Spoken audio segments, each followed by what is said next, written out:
and thank you for joining today's Industry Insight, Who's in Your Building? Space Management 101. I'm Wendy Dietzler, Director of Events and Education for FacilitiesNet, and I'm looking forward to a great conversation today. So let's get it going. And to that end, as my colleague Paul mentioned, we do encourage audience participation throughout the event. We're going to be taking pauses throughout the session so that we can hear from you. You can use that Q&A function at the bottom of your screen, right down at the bottom of that platform. If you guide your mouse to that Q&A icon and enter your questions, we'll get to as many of them as we can today. In addition to the content you're going to get today, you can also get continuing education units.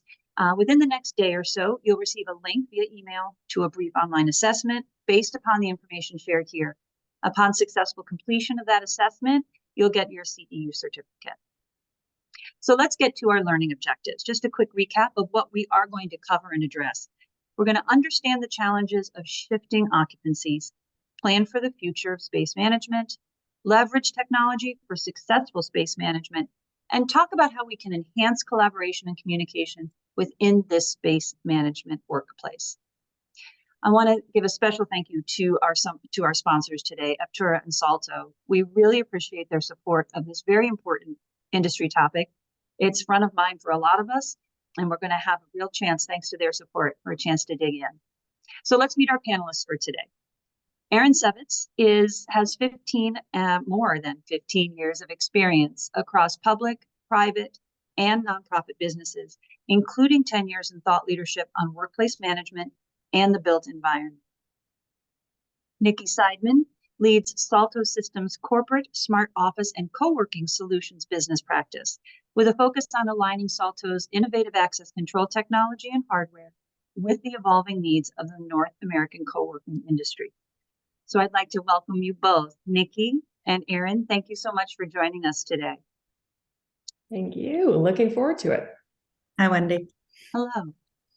So the three of us had a conversation earlier in the week, and we talked through some of these topics that we're going to be addressing today. One of the things that rose right to the top was basically where we are right now, the trends that we're seeing in the workplace and current space management occupancy needs. I think, Aaron, you started talking about some research that you've seen or actually completed and how that's steering some of this conversation. I'd love to hear a little more about that. Yeah, there's been a lot of great research conducted in the past few years on this topic as it's become so prevalent kind of in the mainstream. Nick Bloom out of Stanford has conducted a lot of ongoing research on kind of hybrid and where things stand. And then at Aptura, who, if you're not familiar with us, we came together last year under a new name, but you may be familiar with some of the technologies that Aptura represents, including Archibus, iOffice, Condeco. So because we have such a breadth of technology as part of Aptura, we've produced a workplace index insight report. And what we've done is we've analyzed trends from across our product base to understand what's really happening in terms of space planning and the broader picture of the built environment. So including things like asset management as well into the mix, the impact of visitors, which I know Nikki is really passionate about, on overall occupancy trends. So to produce the report, each quarter we've analyzed over 78 million desk bookings, 29 million room bookings. This is across more than 33,000 buildings, and this is coming from Global Insights. So lots of interesting things we can share with you from that research today about what we're seeing in terms of occupancy trends. It certainly sounds like very robust data. And you mentioned the global piece, which I think is very interesting, because certainly one of the things that we're still going to be talking about is COVID and how it continues to have its fingers in a lot of these things. But it isn't just the US, and it isn't just any one area of the technology. Nikki, I'd like to hear your thoughts on some of these trends, and then let's dig into those technology pieces, because I think, as Aaron mentioned, you definitely have some passion around those opportunities that we can lean into when it comes to the technologies related to asset and space management. Yeah, absolutely. I mean, I think one of the biggest trends that we're seeing right now in space management and just the office space in general is kind of this idea of the office as a service and taking all of these different kinds of technologies and kind of melding them together to make an ecosystem for which, for operators especially, it becomes kind of a one-stop shop for all things that you need in your office, whether it be, access control or lockers or how people pay rent, things like that that's a big trend that we're seeing, I would say. Absolutely. So that office as a service goes right into kind of the customer side of things, whether it's your occupant, your visitor, a patient, anything like that, the people in your building. It sounds like we've got some challenges, which we kind of talked about, some of these shifts from the big bad COVID, but also some opportunities. Erin, maybe we can talk a little bit about how those customers are informing some of these directions that you're seeing in the workspace trend. Absolutely. It really varies from organization to organization, kind of what the company's goals and priorities are, who flows in and out through their buildings throughout the day. But in general, we've seen this huge shift over the past 3 or even 4 years toward a lot more power in the hands of employees, in the hands of visitors and those people coming in and out of spaces, to be able to choose how and when they work best. And that really wasn't the case across most organizations, even 5 years ago. So I think organizations are now having to go back and sort of rethink their approach to space as a whole, whereas they may have seen it previously as a pure cost center, with real estate being the second highest cost in any business, behind the people costs. Now with this kind of rise in personal choice and flexibility and hybrid being kind of the standard norm in most places globally, that kind of narrative has been rethought, and people are really starting to take a hard look at their spaces as Nikki, you said, as more service oriented and as more physical representations of what they're trying to drive when it comes to their culture, to talent attraction and retention. So having a better balance between that pure space as a cost to this balance of seeing it as a driver of value as well within the business. Yeah. And I think to that point, we're entering this really, really interesting kind of shift in workplaces where it's not all about pre-COVID. It was kind of how do we attract talent based on what fun things we can do in the office, bean bags, pizza parties, things like that. And now I think as people are coming out of COVID and really focusing on hybrid work, they're thinking more like, I don't really want that stuff now. I want to be able to access the space when I need to. I want to be able to work when I best work. And I think we'll see a big shift of technology when it comes to that. It does sound like there's an opportunity for technology to kind of meet those needs, right? To come in. Now, they're not going to bring me pizza, which is a shame, but they're going to, technologies are You going might still get the pizza, but you'll also just have, you can access the space whenever you want also. Okay, best of all worlds. So when it comes to, we're talking about what these employees are looking for and how they're driving some of these shifts. Let's talk about the leaders within these organizations, and how they can start to look at these needs, meet these needs, what they should be considering. Nikki, I'd love to hear a little bit more about how you feel like some of this data from some of this technology can help them drive some choices, some decisions, and some innovations. Yeah, absolutely. I think a lot of, we're seeing a lot with like access controls and lockers and things like that, a lot of the ability to kind of see a little better how the space is utilized. We're understanding how conference rooms are used. We're understanding how many employees come in when, and, if people work better at night or if people work better early in the morning, and that's when they choose to come in. And I think leaders can use that as a way to inform, not only their decisions about what kind of processes they put in place or what kind of rules they put in place, but also decisions about their real estate down the line, and whether it's, worth having this huge office or whether they can pare down a little and have some people come in at some times and some people come in at other times. And I think all of that is really, really impactful to an organization. You nailed it, Nikki. The number one challenge that we see businesses facing is just determining what the right amount of space is. When we asked, only 34% of respondents believe that they have the right amount of space, and then kind of secondary to that, I guess, is the right mix of space as well. So what space types are you accommodating in the workplace? Only 27% felt that they had the right mix of collaboration to desk space. So 60% of respondents reported that they had too many single workstations. But at the same time, what we've heard is sometimes businesses that have gone too far into all collaboration space and very, very few huddle or individual workstations are still finding that there are some times when people coming into the office are looking for those individual workstations or traditional desk spaces to be able to reserve in advance. So kind of finding that right balance between what is the right size portfolio, and then how do you allocate those different spaces based on what the people coming into the building really need. Those are the two biggest challenges that we've seen people facing. Yeah, and it sounds like that's the data that we're talking about, that some of these technologies allowed us to access, is really integral to this. I mean, that customization, that personalization from organization to organization has got to be top of mind for the leaders within those organizations. Yeah. We're going to talk a little bit more about specific technologies. I'm going to let our audience know that the Q&A panel is open and ready for your questions. We did have one come in. I think it's a nice way to bridge our conversation from the trends into the technology piece.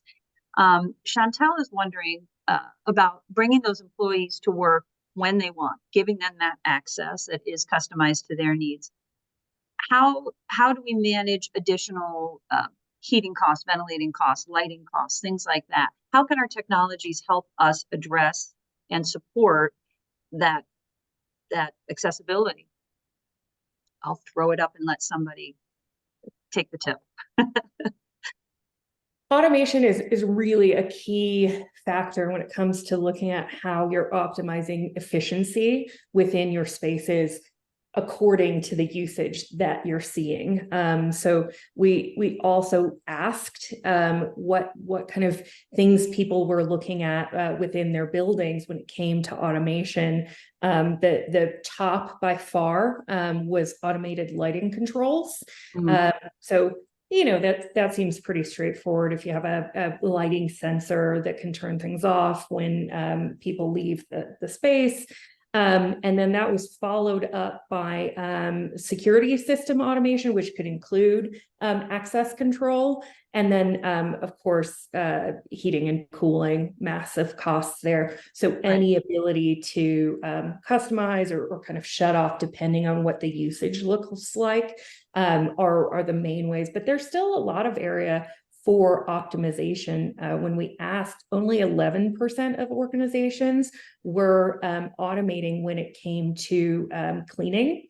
So they just kind of have standard cleaning schedules for their staff to come in regardless of occupancy. And so there's a wide scale of things that you can do, even if they seem small, to be able to get better efficiency in relation to the volume that you have of occupancy in the workplace. Yeah. There's a question that's come in that I think, again, transitions from what you were just saying, Erin, to a question I had for Nikki. And Joseph is asking about examples of how someone successfully forecasts space needs in this new hybrid world we're in. Well, I guess it's still new, versus assigned space or collaborative space. And you had talked about using access data to help drive some of that visioning. I'd love to hear a little more from you on that. Yeah, I mean, I think a lot of this starts with getting the information, right? We don't know anything until we have the information. So you need to start somewhere. So nobody's space is going to be 100% perfect when they first open it or when they first start looking into this. And I think using the data of access control, who's entering when, maybe putting access control on conference rooms and understanding how often your conference rooms are getting used, how often your phone booths are getting used. For co-working spaces, I know lockers are a huge thing for hot desks, and Mhm. understanding how many people are using lockers. I think those are all ways that you can start to kind of paint a picture of how your space is being used. And I mean, aside from that, it's also just talking to your people and understanding what they want and what they need and what they're feeling. And, you know, were you supposed to be in this conference room when you were? Things like Right. that, Yeah, I think are all just really, really important ways to use the data. yeah. Are you seeing, we have enough data now, you're seeing trend lines, your customers are seeing trend lines, your stakeholders within the technology space. Do you feel like they're starting to get hands around some of these numbers to really make those decisions driving forward? I mean, I definitely think that we're seeing more creative space usage and more of an understanding of how we can, we're not looking at basic cubicles anymore. We're looking more at kind of hot desks, and we're looking more at people kind of utilizing their space in a hybrid way where so and so comes in Monday and Wednesday and these other people come in Tuesday and Thursday, and they're all using the same desks. Yeah. I think all of that, and I think adding of phone rooms and orange boxes, things like that are all really impactful. Yeah. Yeah, I first heard the term midweek mountain from Kay Sargent, who's well known in workspace planning. But that's really borne out by all the data we've seen, that kind of regardless of company policy, you tend to see a spike in occupancy on Tuesdays, Wednesdays, and Thursdays. What's been interesting though is we've also seen, even though Mondays and Fridays there's a huge drop off comparatively, those have been rising over time as well, Mm. in places that have technology to measure some degree of occupancy. So it's kind of interesting to see the different factor that the day of the week plays. Yeah. Midweek mountain. Yeah. I'm going to. I like that midweek mountain. I think it's the day of the week. I think it's also sometimes, I think something interesting that's come out of some of the data is that sometimes it depends on what kind of work you're doing, right? So like engineers or people who are super heads down might want to do later at night, or might want to be in on days when not as many people are in the office because they don't want the distraction. So I think there's also some interesting information there as well. Yeah, I think that concept of fixed desk spaces where every team sits together, and the engineers might be next to the sales team, that has certainly shifted, and now it's a little bit more flexible, this concept of neighborhoods where you have a designated space for team, but you don't have every individual desk slated. You may have a different ratio of desks to people, so you don't have a 1-for-1, because people won't be coming in every single day. They'll alternate, they'll stagger, but that at least allows teams to book spaces near where their closest colleagues are going to be working, which is, definitely when we ask employees about their top drivers of coming into the office, socialization and collaboration are the top two by far. So making sure that there's some flexibility, but they can still find a spot to work near their colleagues. I think, Erin, when we were talking about this earlier in the week, you used the term ecosystem. And I think there's certainly something to be said for that. And certainly ecosystems are unique to each organization, but I would imagine too, we're starting to see, from size of office to type of organization, or, the business that entity is in. Talked about proliferation of engineers versus maybe a sales environment, something like that. So that customization is there. And I think, Nikki, you also spoke to the ecosystem, and I think both of you also talked about breaking down those silos as people start to use this data in their planning phase. What are some of the common obstacles? Erin, I'll start with you. What are some of the common obstacles that you feel people need to get over or break down as they start to effectively use this data? There's really two layers to this. The first is organizationally, because often you have different departments with different priorities, right? And so when it comes to how you structure the workplace, that really, really has to be something that is cross-functional. And this has been trending in a positive direction. I think we're seeing more and more HR leaders are starting to talk to IT proactively. They're starting to talk to corporate real estate or facilities or, to bring this full picture together, because it's really, really difficult to implement change when you only have one viewpoint from throughout the organization, one set of priorities taken into account when you're building any kind of change into the organization. So the first factor is organizational, and then the second is technological. So I think the dream, the ideal vision for all of us is to have a complete picture when we're evaluating major decisions within our businesses.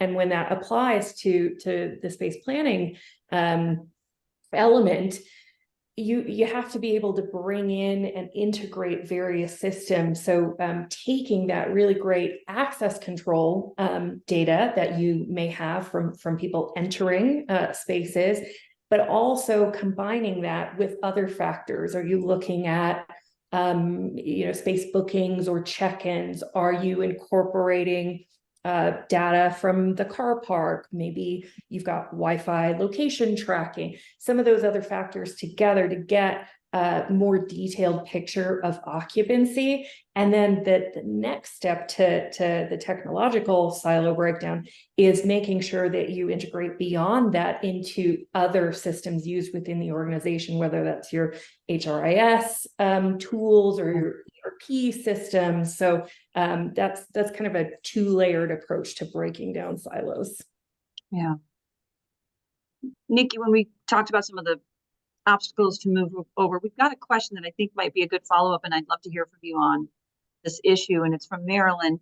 She's talking about the occupancy data, getting it, obtaining it, using it. But in terms of privacy issues, in terms of, employee right to privacy, how do you work through that with technology, and how do you reassure your stakeholders? How do you work through those questions that sometimes come up, and discuss the benefits in addition to some of those other questions that an employee or an occupant might ask? It's a really great question. I think when it comes to employees, it's just about, I would think it's just about transparency and saying like, hey, your key card it has your name on it and it's going to show that you access the space at this time. And I think that's thinking of it as an employee. I think that would be the best way to kind of approach it, or that's what I would be most comfortable with. Yeah. And I wonder too, just, the three of us talking about this, we've all come into our different office spaces in different ways. All of us have used some element of access control to get where we are. I like knowing that my location is known and know, who isn't in the building at the same time. So I think, there's a balance, and comes out in favor of those stakeholders and those occupants in these conversations that should be reinforced as we're having these conversations. And like you said, Nikki, use that visibility and that transparency to really make it very, very clear. We've got time. Yep. I was just going to add that I think that the understanding of the technology has grown as well. Mm-hmm. I feel like, and Nikki, you probably know this a lot better than I do, but access control was probably more accepted and more adopted earlier than things like either Wi-Fi location tracking or immediate sensors that know, okay, is someone sitting in this desk space that they have checked into, or have they've gotten up for a minute? I think those latter pieces took a lot longer to gain acceptance. There's still a little bit of maybe hesitation among employees for those, whereas access control has become a little bit more table stakes. And definitely correct me if you feel that's off base, but I think just understanding technology when it comes to, for example, sensors. I've personally learned a lot about these in the past few years, and the fact that they're not, for the most part, transmitting any visual data. It literally doesn't leave the sensor location. It's just text space data that has nothing to do with visual information or personal identifying characteristics. So the more there's an understanding of the technologies, I think the closer we get to acceptance of them and the focus on the benefits rather than possible detractions. Yeah, I really couldn't agree more. I think it's all about education and understanding. And if somebody has questions, asking those questions and answering them.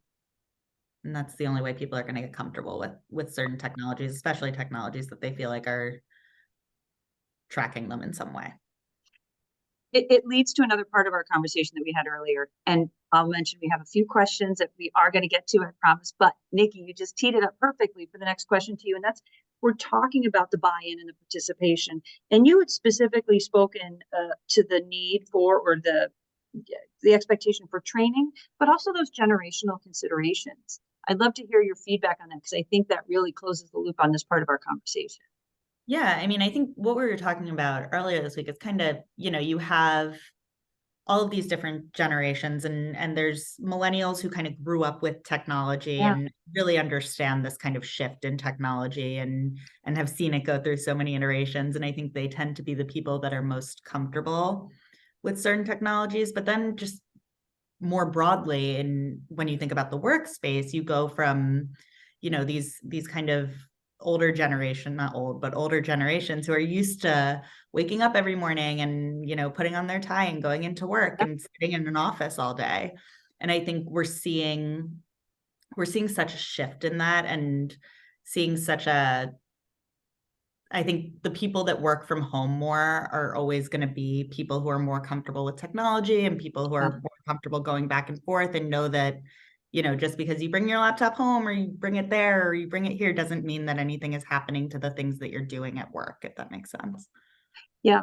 So I think that's, yeah, I would imagine some data, Erin, speaks to that from some of the research that you've done too. Exactly.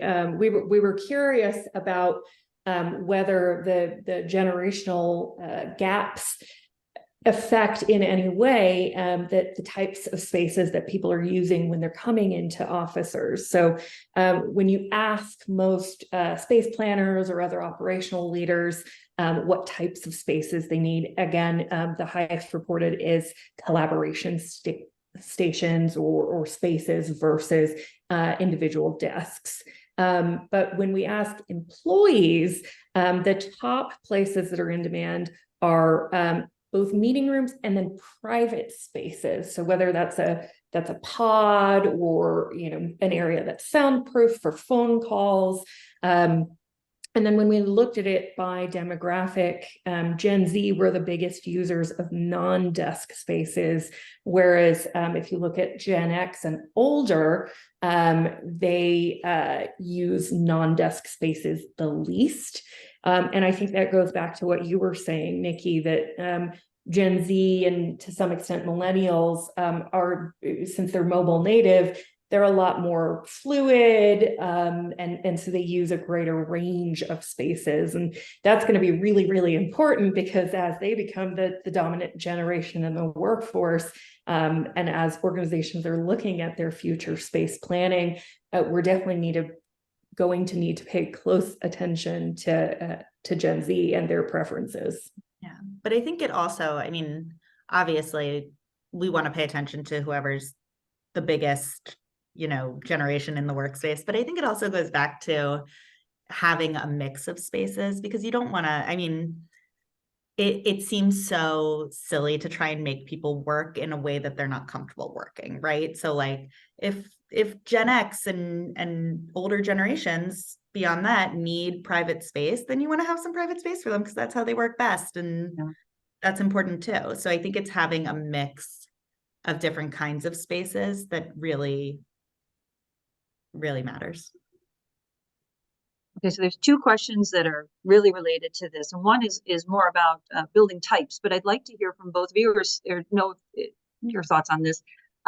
Marcia was talking or wondering about if any data or studies are available from the government, whether it's county, state, or federal. Her point is that government offices sometimes aren't funded the same way. Sometimes they don't have the same level or fresh technology, and sometimes their rate of change is slower than others. So I'm wondering if either one of you have seen any information or see any trends that are different than what we've been talking about when it comes to the government part of the portfolio. This is interesting. We work with a lot of government clients, both in the US and in across other countries, particularly Canada and Australia.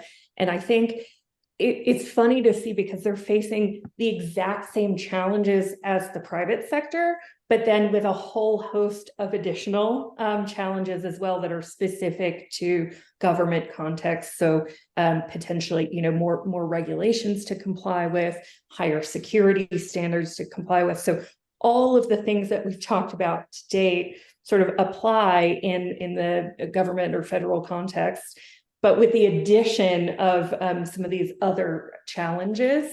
So I understand it's particularly difficult.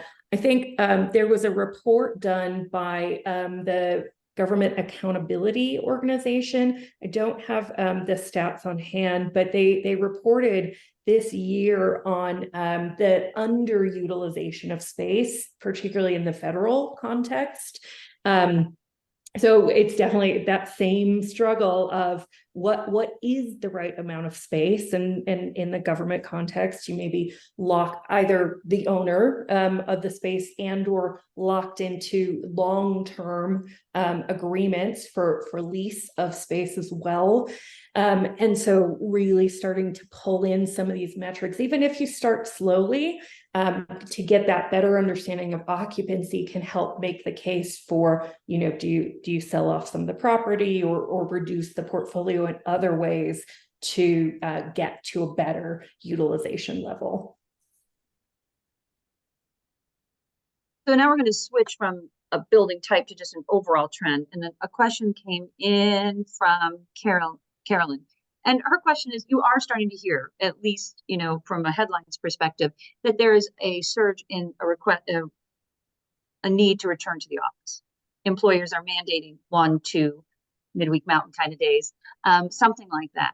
So her question is have either of you seen this trend? Are you starting to see that pattern evolve among your client base, among your customers, and the market in general? Yeah, absolutely. I've been seeing it in a lot of places, and I think it's a really interesting approach, and I'm really curious to see how it kind of plays out, because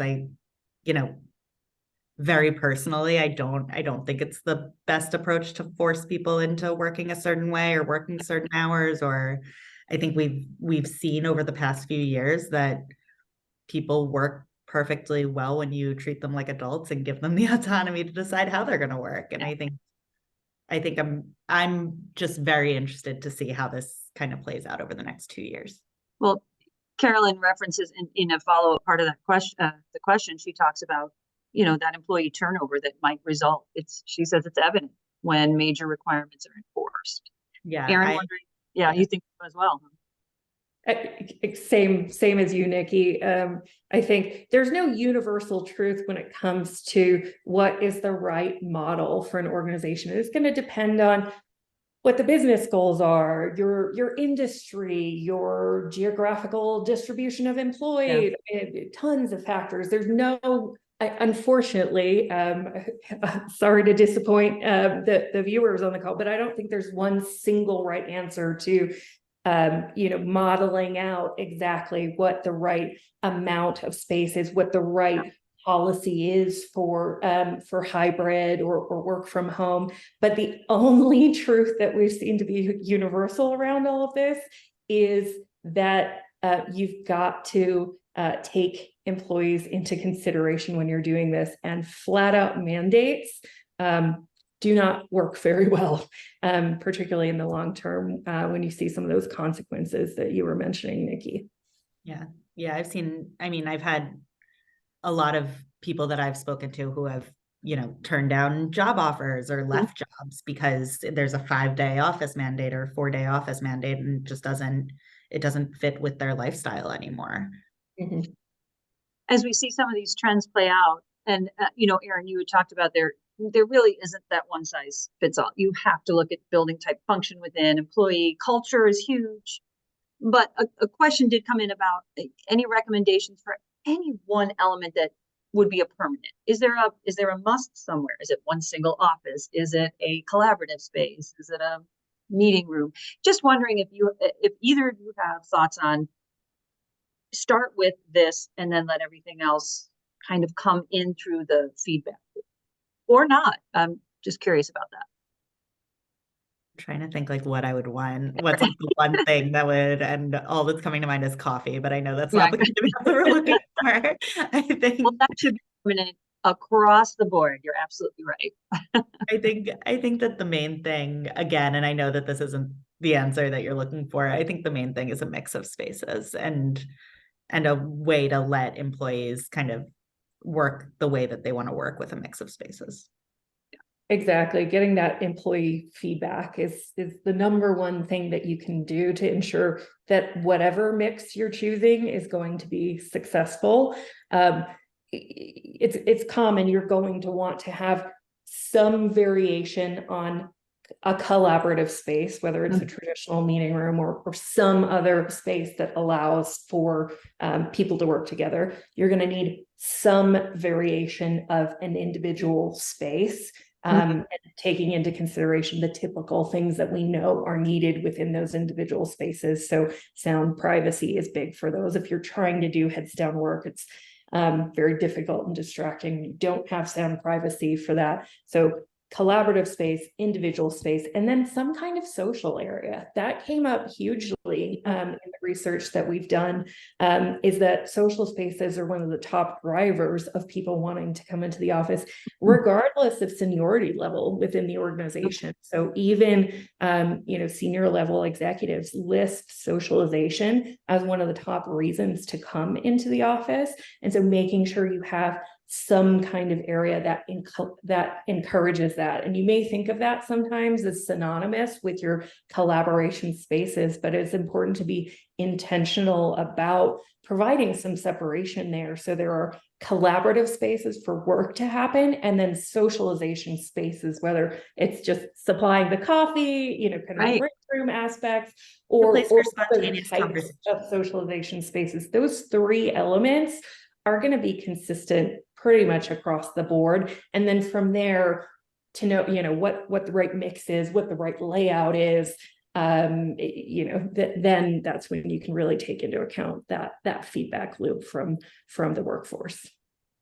So I appreciate all the questions coming in. We're going to keep asking them. I've got a couple queued up here. I'm just going to take a moment to remind everybody that this entire archive presentation is going to be sent out to you at the conclusion of the event today. It might take us a day before you get it, but please know this will be something you can go back to and review in addition to experience right now. So with that in mind, I wanted to talk a little bit. We talked a lot about data. We've talked about how it can be used to learn more about space from a planning perspective. We've talked about how it can help us understand other pieces of facility management, energy use, automating systems, and things like that. Chris is asking if there's a template of questions that should be brought to management for them to see and buy in the goal, with the ultimate goal of modernization, whether it's surveys or things like that. So I'd like to know if there are questions you feel should be standard in this kind of conversation, but also can data become part of this conversation too? And if so, how do you think it would be best structured for leadership to hear and act upon? I mean, I think data has to be part of this conversation. It's really important to inform any conversations that you're having at the executive level with a lot of data to back up any recommendations that you're making.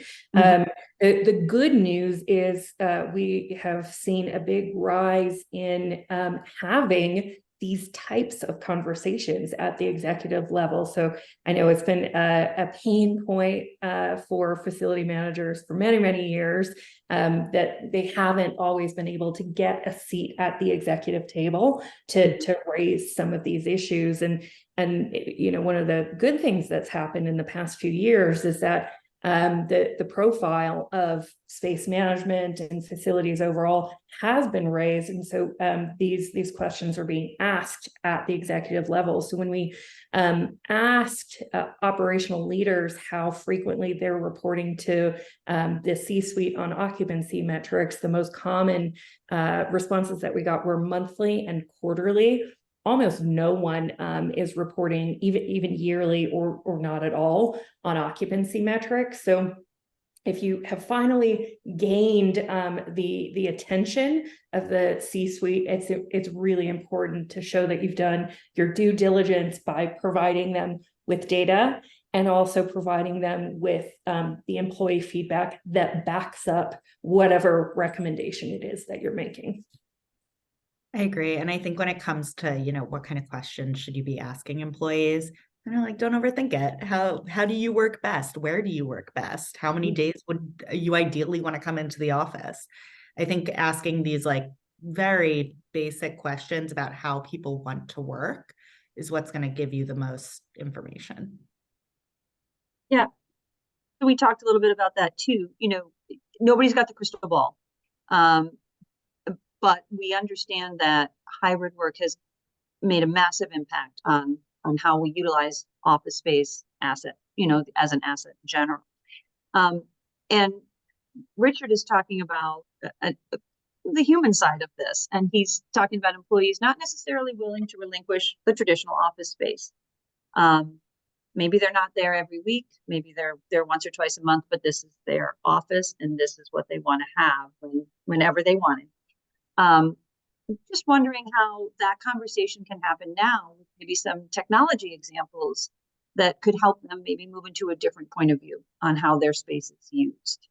How we could speak to what the opportunities are with this new technology capabilities. I know. So when we're talking, yeah, go ahead.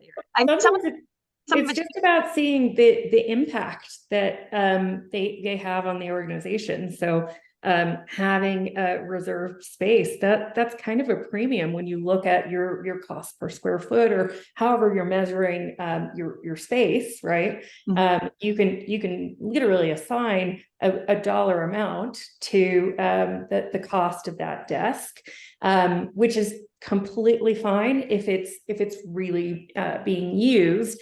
If it's not being used, you can show employees how much it costs the organization overall, and you can offer them, strong alternatives by saying, rather than an assigned space, here are all the ways that we can help ease the transition into a non-assigned space. You can make sure that a space is bookable, or that your reservation tool can remember things like preferences. So if you always want to sit by a window, the tool can automatically recommend or select spaces that kind of align with your preferences. If the concern is about, not having a personalized space, things like Nikki, you mentioned a few times, having lockers or having other ways to incorporate personality into some of those spaces. There are ways you can accommodate, but by showing employees that the impact that their dedicated space has on the organization overall, and the benefits to transitioning and making that change process as easy as possible for them, that can really help move the conversation along. Yeah, I agree completely. I mean, I think humans are creatures of habit, and there's a lot of people that like to sit in the same spot every day and that work better when they know that they're going into the office and sitting in their, special seat. And I think it's all about education and finding people's comfort level and finding what makes them comfortable with a new situation, if that's what you choose to do. We talked a little bit about this too. Some things have not changed despite COVID, and some of those are, points of view of a more traditional workspace. But Nikki, I think you've talked about some other trends that you're seeing on the post-COVID side as it relates to co-working. And I think a lot of people on this call hear that term, but I'd love to hear, Nikki's definition and like where you see it going as a trend moving forward. Oh gosh, well, I'm a big fan of co-working. So co-working, I think for a lot of corporate companies, we're seeing big trends of them maybe taking out smaller spaces that make commutes easier for people. So, you know, maybe you had a huge office space in New York City before COVID, and now after COVID, you're looking into smaller co-working spaces where you can rent out a desk or a few offices for your employees that are in the suburbs to Okay. make their commutes easier and things like that. So to me, the definition of co-working is really flexible, and it really just has to do with flexibility and giving people the power to work when and where they want, while still maintaining a semblance of an office for them. So Okay. I think that co-working is such an interesting topic and such a great way to work.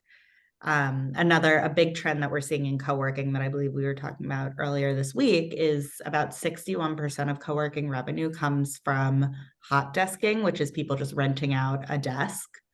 And that's a huge trend as well, of people just being like, you know what, I want my home to be for comfort and for fun, and I want work to be for work. So we see that a lot too with companies that maybe do have more flexible schedules. It's really interesting to think about those trends.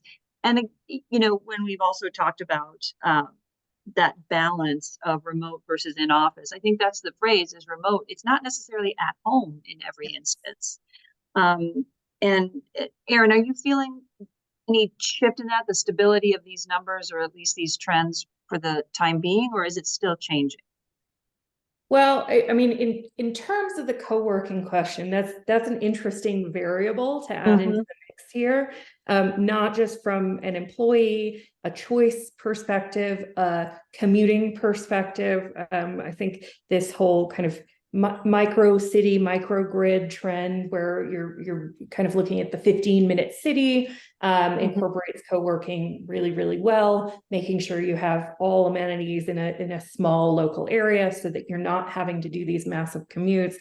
On the flip side, from a co-working perspective, it can also benefit the business as well. In some cases, if you're stuck with space, either because you own or you're in a long-term lease, I've seen some businesses do subleasing so that they can use those as co-working spaces for other organizations and still get some revenue generation off of space that, for whatever reason, they have.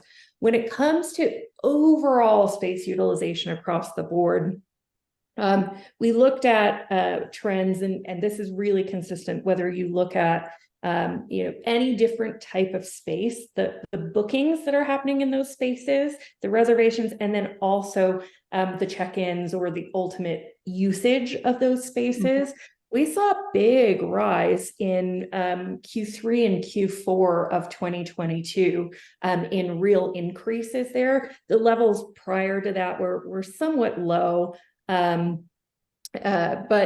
we saw a significant increase. Then in 2023, we've seen it level off, and we look at this across global regions. So in the Americas, in APAC, and in EMEA, really the past 3 quarters, space bookings, space check-ins have completely leveled off. So that could indicate that we're to some sort of stable state when it comes to hybrid, or that we've reached a point of saturation where companies that are going to mandate have implemented those mandates.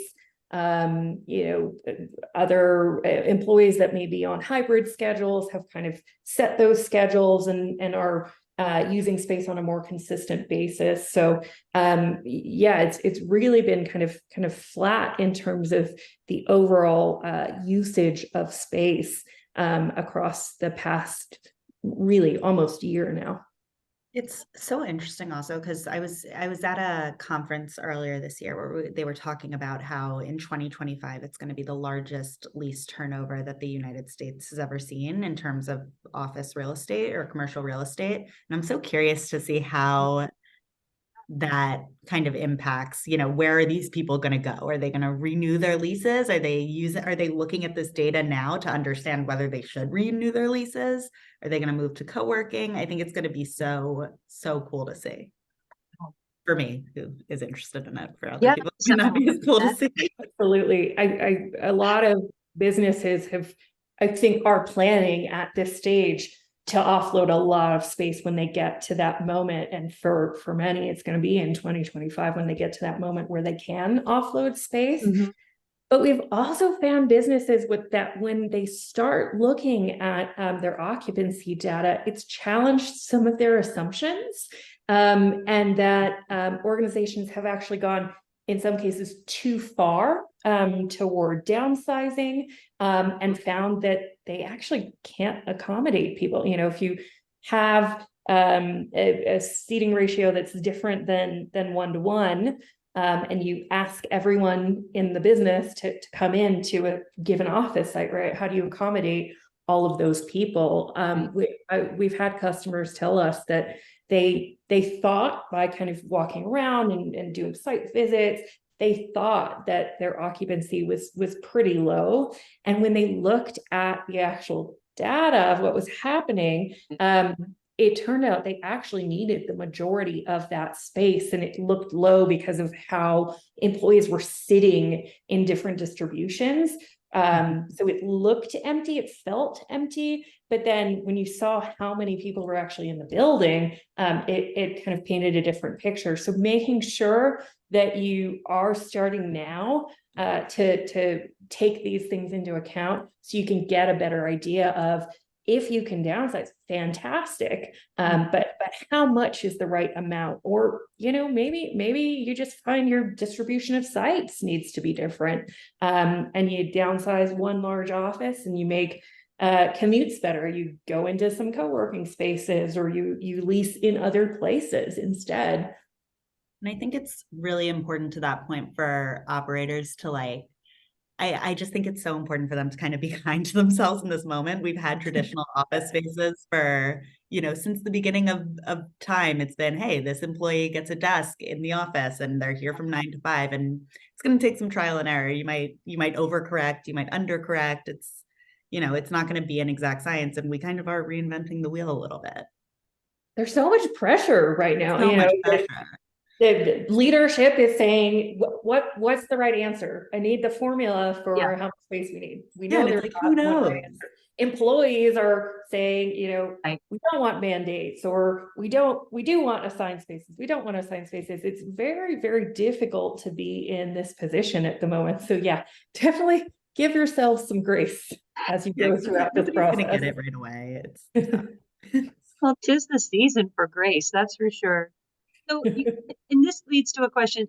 I'm going to combine a few questions here, so I'm not going to name names that came in through the Q&A panel. But there's been somebody express some dissatisfaction with what they see as an imbalance between addressing the needs of the teleworker, the remote, the hybrid, the hot desker, with the person who is expected to be in the office 5 days a week.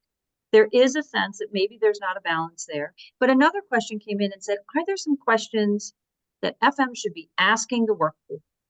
Really, what questions are they? What are the right questions to ask them to really assess space needs and take that to leadership in addition to the data?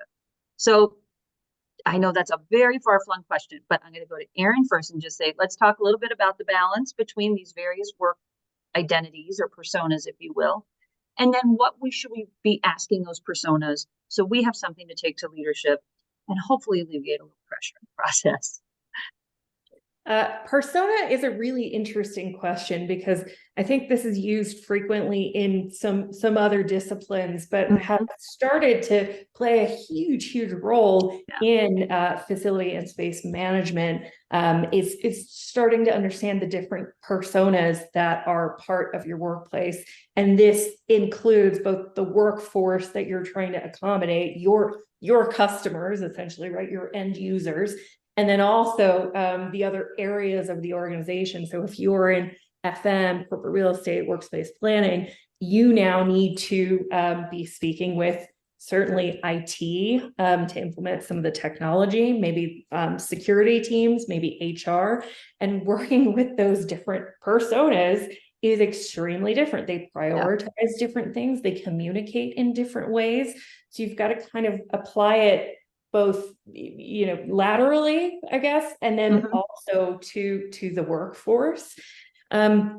In terms of the right questions to ask, again, as Nikki said, there is no one right question, but trying to get toward the heart of what is going to clear obstacles or clear barriers for employees to get their jobs done. Because we've talked about flexibility and autonomy, and a lot of that is excellent, but in some cases, employees may not always know what works best for them. This is the first time as a society that we're getting to figure that out, right? Which is very, very cool that we're having this moment in history where we can actually ask that question of ourselves. But starting to dig in with the workforce to understand what is going to make them work best, not just what's most comfortable, what's easiest, but what's really going to support their work for the business. That's kind of the heart of the matter. I think that all of the questions should get to. Yeah, I agree completely. And I think the only other thing I would add is making sure to ask everybody. I think a lot of organizations end up asking, the head of this team or the head of that team or C-suite and up, and that's not necessarily going to give you the best results for people who maybe aren't in those groups. So I think asking everybody and making sure you're getting a very real understanding of how people want to work and how they work best is important. Yeah, that's really a great way to wrap up our Q&A. I think we've had some great questions come in, so I'd like to thank everybody for that. If there are any questions that we didn't get to, we'll do our best to review the Q&A log and try to reach back out with any responses. But before we go, I want to just, we had such a great conversation earlier this week, and that can't hold a candle to what we just talked about here. I want to thank you both for just great insights. But I really want to make sure that if there's anything we didn't cover, if you really want to underscore something that we touched on today, I'd love to hear it from both of you, because you are so in touch with the technology, with the trends, with the data and the research. We have a unique opportunity here to really, really express that. So with that in mind, Nikki, I'd just love to hear a closing thought or two from you, and then we'll send it over to Erin for our final thoughts as well. Yeah, I mean, I think the thing that I would most like to stress is that you're never going to, you need the information to know how to plan your space. And a great way to get that information is through things like access control and lockers and other kind of data touch points that you can get. And I think having a mix of space and listening to employees is really important. And those are my closing statements. Thank you all. For me, I heard a question earlier this year that was really, really fascinating. There's a workplace change consultant named Bex Moore, and she's fabulous. She used to do Nike's workplace, and now she's a consultant. And she spoke at one of our events in London, and she asked the question, if the workplace did not exist today, would we still create it? And it's a really fascinating question. The answer that the audience gave was yeah, we would still create it. It would probably look extremely different than what we're traditionally used to. But it was a really fascinating question. We have this huge moment of opportunity as an industry, because all of these questions have come from, kind of back of house, from the minds of FMs for many, many years, and are now part of this mainstream narrative. We're still finding our way a bit, getting to a point of equilibrium. It looks like that is starting to happen, which is a really, really positive sign. But the way we're going to really be able to take this forward is by looking at the data, which means starting to incorporate automation. And that does not need to mean that you're, jumping right into the industrial Internet of Things and predictive maintenance and full scale automation. It can be very, very small steps toward that goal, whether it's just more efficient lighting or building systems, whether you're just starting with one area of measuring occupancy, and then you can add on to that, layer onto that over time. So really finding ways to get a more consistent big picture view of what is happening in your buildings, and including employees and the workforce as you go along that process. I think if you've got the data and then you've got the input of the stakeholders, with those two things together, you really can't go wrong. Those were much better closing statements. Good job, Erin. Well, I want to thank the two of you for an excellent discussion today. I learned a ton, and it's something that I think we'll continue to revisit, and I hope we have a chance to talk again. Erin and Nikki, thank you so much. To our attendees, thank you as well. Glad you spent an hour with us today. Know that we'll be in touch within the next day or so with a link to the archive, with your CEU assessment, and a big thank you to Aptura and Salto for sponsoring this conversation. Again, there's a lot to unpack here. So if we touched on something, if there's something that continues to rattle around and you want to get more information on, please feel free to reach out to Nikki or Erin. Their contact information is here on our final slide, and it will be included as well in the email that we send out at the conclusion of today's event. So with that, I'm going to thank you one more time for a great discussion. I'm going to wish everybody on the call a safe and happy rest of December. And with that, we will conclude today's Industry Insight on Space Management.